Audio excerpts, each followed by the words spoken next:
Fall 1942, Chesapeake Bay, USS Sangamon. Lieutenant Commander Sam Porter is about to attempt something that everyone watching believes might kill him.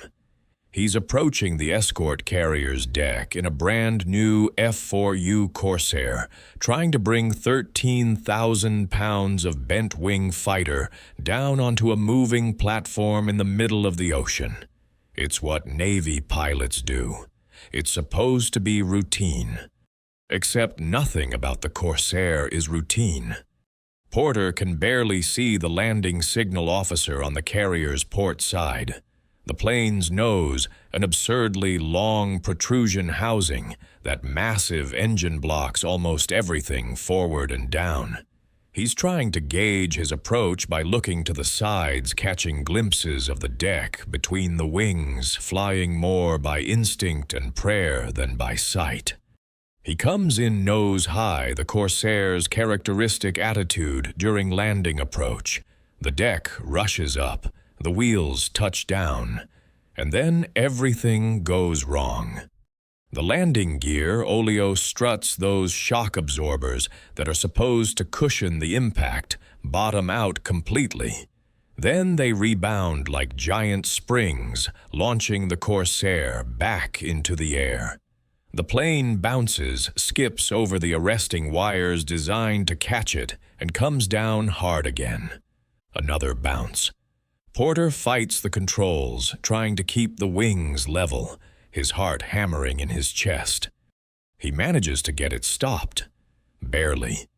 When he climbs out of the cockpit, his hands are shaking.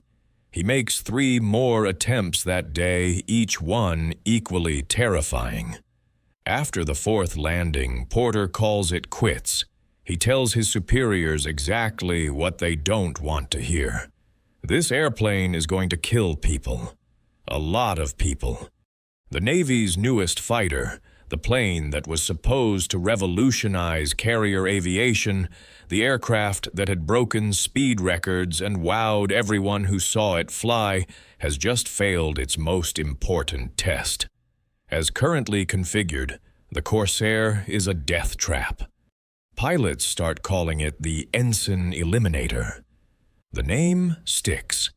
The Dream Machine. 3 years earlier in 1938, the U.S. Navy put out a request for proposals.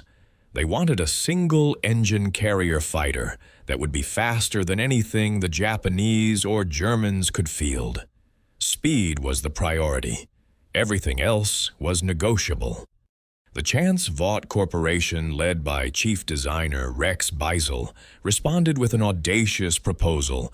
They would build the fastest, most powerful single-engine fighter ever created. They would use the Pratt & Whitney R2800 Double Wasp, an 18-cylinder radial engine capable of producing over 2,000 horsepower. They would arm it with 6 50-caliber machine guns, and they would make it fast, really fast. There was just one problem. That massive engine required an enormous propeller to harness all that power, a 13-foot, 3-blade Hamilton Standard Hydromatic, the largest propeller ever fitted to a fighter aircraft, which meant the landing gear would have to be impossibly long to give the propeller enough ground clearance, or they'd need to find another solution. Beisel's team came up with something radical. The inverted gull wing. By bending the wings downward at the root before angling them back up, they could mount the landing gear at the wing's lowest point, keeping the struts relatively short, while still giving that giant propeller the clearance it needed. The design was unconventional, almost bizarre-looking. But it worked. On May 29, 1940, the XF4U-1 prototype took off on its maiden flight. Test pilot Lyman A. Bullard Jr. pushed the plane to its limits.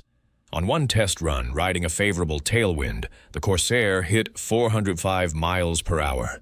It was the first U.S. single-engine fighter to break 400 mph. The Navy immediately ordered production models. On paper, the Corsair was everything they'd asked for and more. fast, powerful, heavily armed. The bent wing silhouette was distinctive, unmistakable. It looked like nothing else in the sky. But turning that prototype into an operational carrier fighter would prove to be a nightmare. The problem grows. The issues started piling up almost immediately. The Navy wanted heavier armament, so Beisel redesigned the wings to carry 3 50-caliber guns in each wing panel instead of in the fuselage. That meant removing the fuel tanks from the wing leading edges. To compensate for the lost fuel capacity, engineers installed a massive 237-gallon tank in the fuselage right between the cockpit and the engine, which meant the cockpit had to move back, almost 3 feet back. Now the pilot sat so far aft that the entire wing was ahead of him. During the critical final approach to landing, when a carrier pilot needs maximum visibility to judge his height, distance, and alignment, the Corsair's long nose and wing completely blocked the pilot's forward and downward vision. It was like trying to land while looking through a tunnel. But that was just the beginning of the Corsair's problems. The powerful engine and that enormous propeller created massive torque effects and a twisting spiral of prop wash that flowed back over the wings unevenly. The result was a vicious asymmetric stall. During landing approach, when the plane was nose high and flying slowly, the left wing would suddenly lose lift before the right wing did. And it didn't happen gradually, it happened fast. The Corsair would snap roll to the left with little warning, and at low altitude there was no time to recover. At those slow speeds in that nose-up attitude, the Corsair's control surfaces were almost useless. The rudder elevators and ailerons couldn't generate enough force to correct problems. Pilots were essentially along for the ride in those final seconds before touchdown. The landing gear oleo struts were too stiff and didn't have enough travel. When the Corsair hit the deck, they compressed fully, then rebounded with tremendous force, bouncing the aircraft back into the air.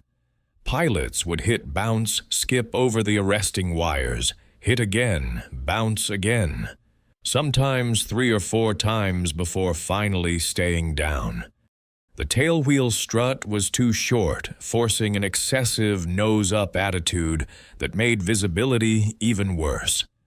Oil leaks from the cowl flap actuators would coat the windshield during flight, further reducing visibility.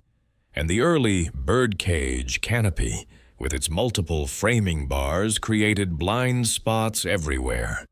Any one of these problems would have been challenging. All of them together created an aircraft that was extraordinarily dangerous to land on a carrier deck. At Naval Air Station San Diego, VF-12 became the first squadron to receive operational Corsairs in October 1942. The unit immediately began suffering losses, not from combat they hadn't even deployed yet, but from training accidents. Pilots were dying trying to learn how to fly this airplane. One crash involved Walter Burkhart Bayless, an Annapolis graduate with over 1,000 hours of flight time, an experienced pilot. He managed to crash land his Corsair on a mesa near La Jolla after losing control, tearing through wire fencing and hitting fence posts before finally stopping just short of a 300-foot cliff. Both pilot and plane survived, but barely. Between October 1942 and mid-1943, VF-12 lost 14 pilots. 14. And they still hadn't seen combat. At Marine Corps Air Station Mojave, there were at least 144 Corsair training accidents. The numbers were horrifying. The nickname Ensign Eliminator wasn't a joke. It was a warning. This airplane killed inexperienced pilots. It killed good pilots having bad days. It killed people. The Navy says no. In the end, the Navy made a decision. After extensive carrier trials in 1942 and 1943, they declared the F4U unsuitable for carrier operations. Too dangerous, too difficult to land, too many pilots being lost in accidents. The Corsair would not be approved for fleet carrier duty. It was a devastating blow. The entire purpose of the Corsair had been to serve as a carrier-based fighter. That was its mission, its reason for existing. And now the Navy was saying it couldn't do the one thing it had been designed to do. There was, however, an alternative. The Grumman F6F Hellcat was just entering production. It was slower than the Corsair, less maneuverable, not quite as heavily armed. But it was easy to fly. It was stable. It was forgiving of mistakes. And most importantly, it was safe to land on carriers, even for relatively inexperienced pilots. The Navy chose the Hellcat. They gave the Corsair to the Marines. It seemed like a consolation prize, maybe even an insult. Here, take our reject, the plane we couldn't make work. You guys operate from land bases anyway. You figure it out. The Marines took one look at the Corsair and saw something very different. They didn't see a problem. They saw potential. The Marines see something else. By early 1943, Marine Corps fighter squadrons in the South Pacific were flying obsolete Grumman F4F Wildcats against the Japanese. The Wildcat was a decent plane, tough, reliable, capable of taking tremendous punishment, but it was slow. At high altitude, it couldn't catch Japanese bombers. In a dogfight with a Zero, it was at a serious disadvantage. The Marines needed something better. They needed speed. They needed climb rate. They needed firepower. They needed an airplane that could take the fight to the enemy and win. The Corsair, despite all its problems, had everything they needed. It could fly at 417 miles per hour. In level flight, later models would exceed 450 mph. It could climb to 20,000 feet in 6 minutes. Its 6.50 caliber machine guns, all mounted in the nose, produced a devastating cone of fire. When those 6 guns opened up simultaneously, the combined weight of fire could tear apart any Japanese aircraft in seconds. And the Marines had something else. The Navy didn't. They operated primarily from land bases. They didn't need to master carrier landings, at least not right away. They could take their time, learn the airplane's quirks, develop techniques to work around its problems. Most importantly, Marine doctrine emphasized close coordination between air and ground forces. They didn't just need a fighter. They needed a fighter-bomber, something that could carry bombs and rockets, hit ground targets, and then dogfight its way home.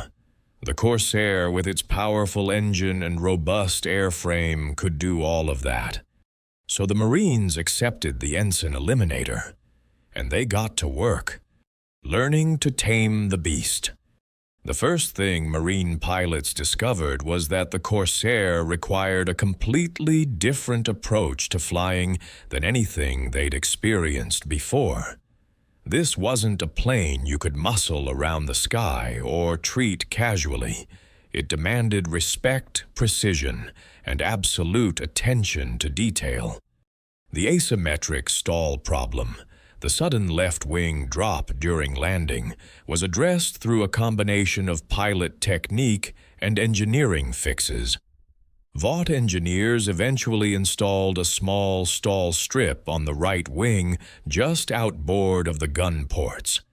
This carefully shaped piece of metal disrupted airflow over the right wing just enough to make both wings stall simultaneously, rather than one before the other. It was a simple solution, but it worked. The landing gear bounce problem was fixed by increasing air pressure in the oleo struts, giving them better compression characteristics. The short tailwheel strut was lengthened by 6 inches, reducing the nose-up attitude and giving pilots slightly better forward visibility. The birdcage canopy was replaced with a simplified bubble canopy that had far fewer framing bars. The pilot's seat was raised 7 inches. Together, these changes significantly improved visibility, though the long nose still made landing challenging. But engineering fixes could only do so much. The real solution was training. Marine pilots had to learn to approach landing differently. Instead of coming in straight, trying to see over that long nose, they developed a curving approach coming in from the side, keeping the runway in sight until the last possible moment, then straightening out just before touchdown. They learned to respect the Corsair's power to handle the throttle smoothly, to anticipate the torque effects and compensate for them. They learned that small inputs worked better than large corrections. They learned that the Corsair would forgive some mistakes but not others, and they learned which was which. It took time. It took patience. And it cost lives. The accident rate remained high through much of 1943. But gradually, Marine pilots mastered the bent-wing beast, and once they did, they discovered something remarkable. In the hands of a skilled pilot, the Corsair wasn't just good, it was extraordinary. Combat Debut. February 14th, 1943. Valentine's Day.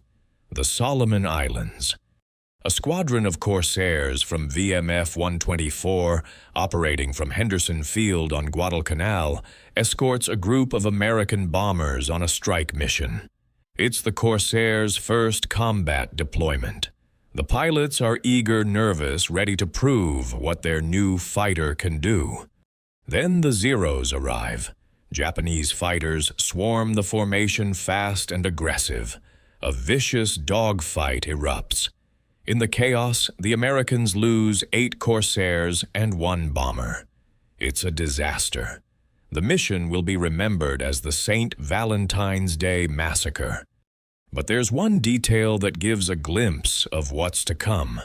A single Japanese Zero is shot down during the fight, not by gunfire, but by a mid-air collision with a Corsair piloted by Lieutenant Gordon Lyon, Jr. Both pilots are killed, but it becomes the first confirmed kill ever credited to a Corsair. More importantly, the battle teaches the Marine pilots crucial lessons about how to fight in the Corsair. They can't turn with the Zeros. The Japanese fighter is more maneuverable, but they don't need to. The Corsair is faster, it can dive faster, it can climb faster, and its guns are devastating. The tactic becomes clear. Use the Corsair's speed and energy. Dive on the enemy from above, make one high-speed pass with all guns firing, then climb back up out of reach. Don't try to dogfight. Don't get slow. Stay fast, stay high, and use the Corsair's advantages. Over the following months, Marine Corsair squadrons refine these tactics. They learn to work as teams with pairs of aircraft supporting each other. They learn to use the Corsair as a fighter-bomber, carrying bombs and rockets to hit ground targets, then dropping the external stores to engage enemy fighters. The kill ratios start to improve. Dramatically. The Black Sheep. September 1943. Espiritu Santo New Hebrides. Marine Fighting Squadron 214. VMF 214 is being reconstituted under new command. The squadron's previous incarnation had completed a tour of duty at Guadalcanal and been disbanded. Now it's being reformed with a collection of replacement pilots, men who didn't fit neatly into other squadrons, men looking for a second chance. Their new commanding officer is Major Gregory "Pappy" Boyington, and he's unlike any squadron commander the Marine Corps has seen. At 31 years old, Boyington is a decade older than most of his pilots. He's already a combat veteran, having flown with the Flying Tigers in China, where he claimed 6 aerial victories. He's gruff, sometimes difficult, and completely uninterested in military formalities. He's also one of the best fighter pilots the Corps has. His pilots nickname him Pappy, partly because of his age, partly because of his paternal attitude toward his men. They nickname themselves the Black Sheep, a reference to being the squadron nobody else wanted. The name fits. They're a motley crew, an island of misfit toys, but they can fly. And Boyington is about to teach them how to fight. Boyington's philosophy is simple: be aggressive. Don't wait for the enemy to come to you. Go find them. Make them fight on your terms. Use the Corsair's speed and firepower to maximum effect, and never ever turn down a fight. He has one other rule that sets him apart. He always flies the worst aircraft in the squadron. If there's a Corsair with maintenance issues, with a rough running engine with damage that hasn't been fully repaired, Boyington takes that plane. His reasoning is straightforward. If the worst plane in the squadron is still combat capable, then none of his pilots need to worry about their aircraft letting them down. On their very first combat deployment operating from a forward airfield at Vella La Vella, the Black Sheep shoot down 23 Japanese planes in just 2 weeks. 5 of their own pilots are lost, but the exchange rate is overwhelmingly in their favor. Boyington leads by example. On one mission, he takes 24 Corsairs on a fighter sweep over the Japanese airfield at Kahili on Bougainville. He knows there are 60 Japanese fighters based there. He deliberately flies low over the field, practically daring them to come up and fight. It works. Dozens of Japanese planes scramble to intercept. The resulting dogfight is chaos. Corsairs and Zeros swirl across the sky guns, hammering aircraft, diving and climbing and rolling. When it's over, the Black Sheep have shot down 20 Japanese aircraft without losing a single plane. Boyington personally accounts for 5 kills in that one mission. He receives the Medal of Honor for that action, but he's not done yet. Between September 12, 1943 and January 3, 1944, just 87 days of combat operations, the Black Sheep Squadron shoots down or destroys 203 Japanese aircraft. They tally 97 confirmed kills.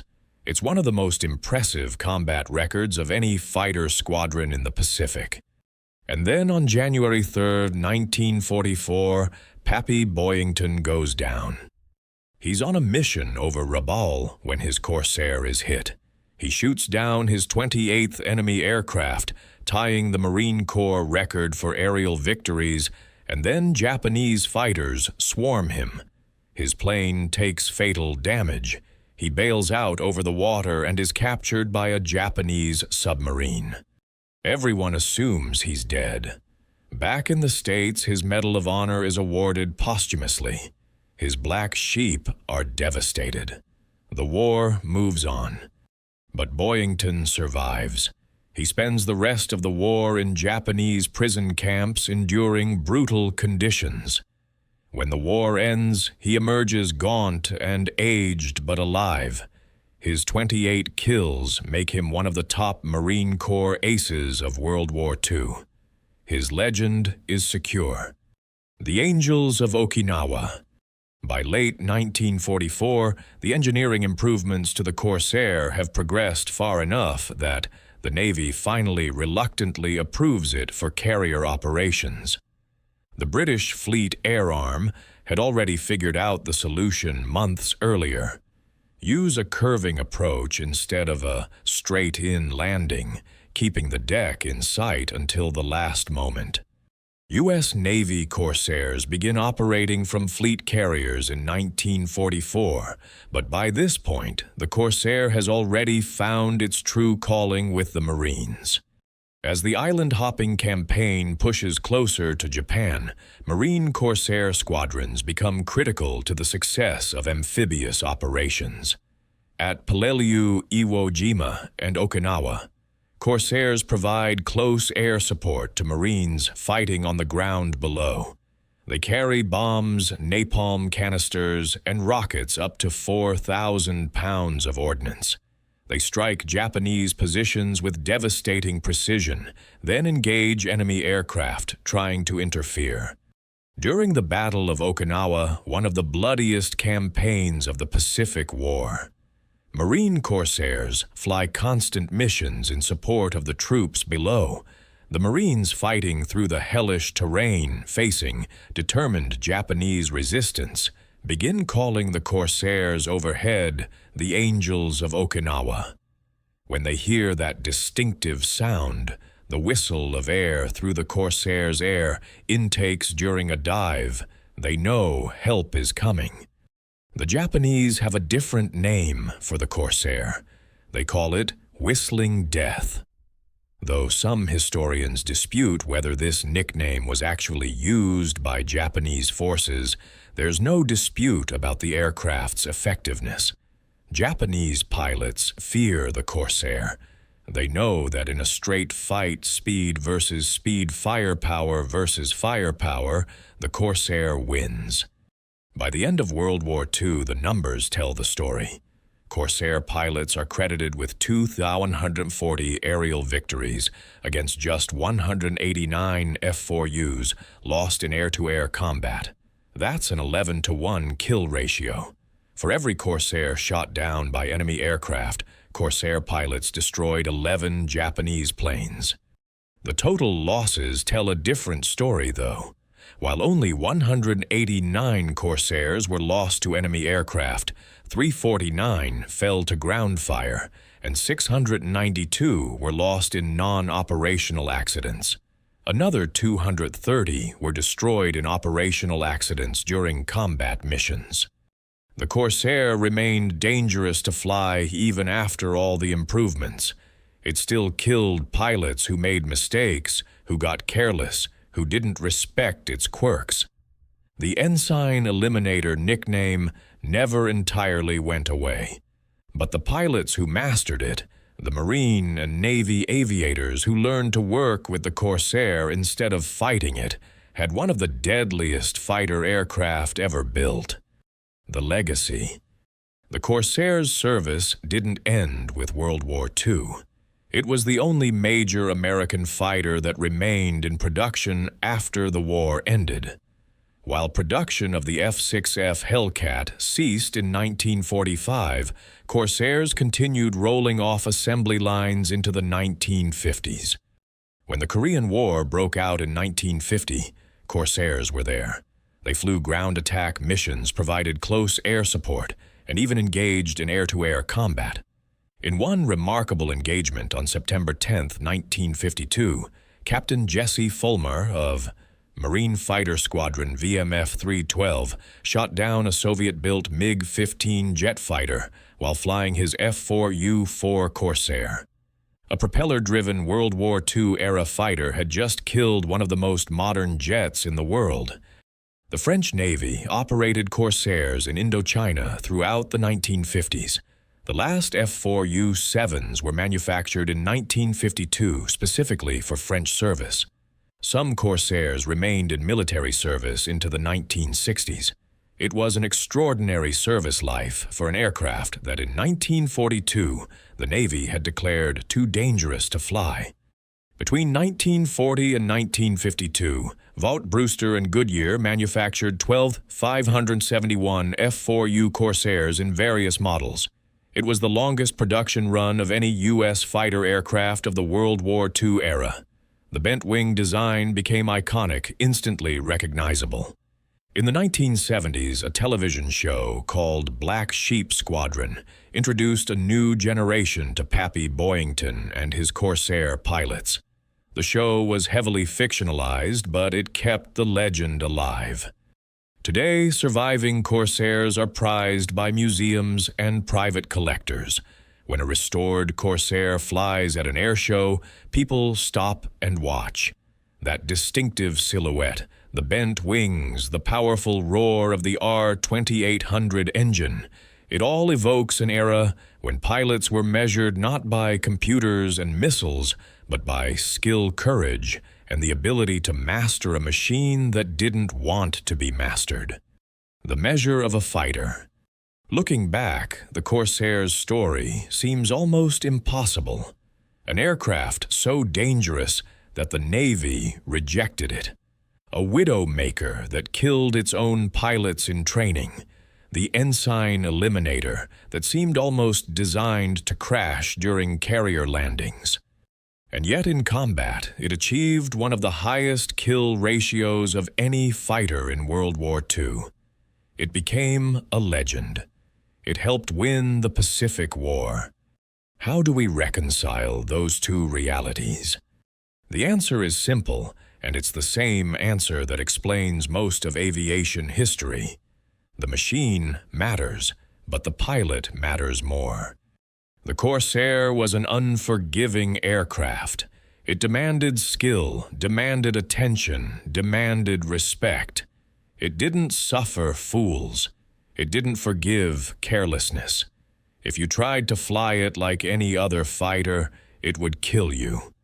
But if you learned its quirks, if you mastered its peculiarities, if you worked with it instead of against it, the Corsair gave you capabilities that no other fighter in the Pacific could match. Speed, climb rate, firepower, the ability to carry a heavy bomb load and still dogfight, the toughness to take battle damage and bring its pilot home. The Marines understood this. They didn't see the Corsair as a problem to be solved or a rejected Navy cast-off. They saw it as a weapon raw, powerful, and deadly in the right hands. They accepted the risks. They paid the price in training accidents and lost pilots. And they turned the Ensign Eliminator into an instrument of victory. There's something deeply American about that story. Taking something everyone else had given up on something broken and dangerous and making it work through sheer determination and skill. Finding the potential in the problem, turning weakness into strength. Pappy Boyington supposedly said that the Corsair could be an enemy to its pilot if flown carelessly, but a friend if flown with care. That captured the relationship perfectly. The Corsair never became easy to fly.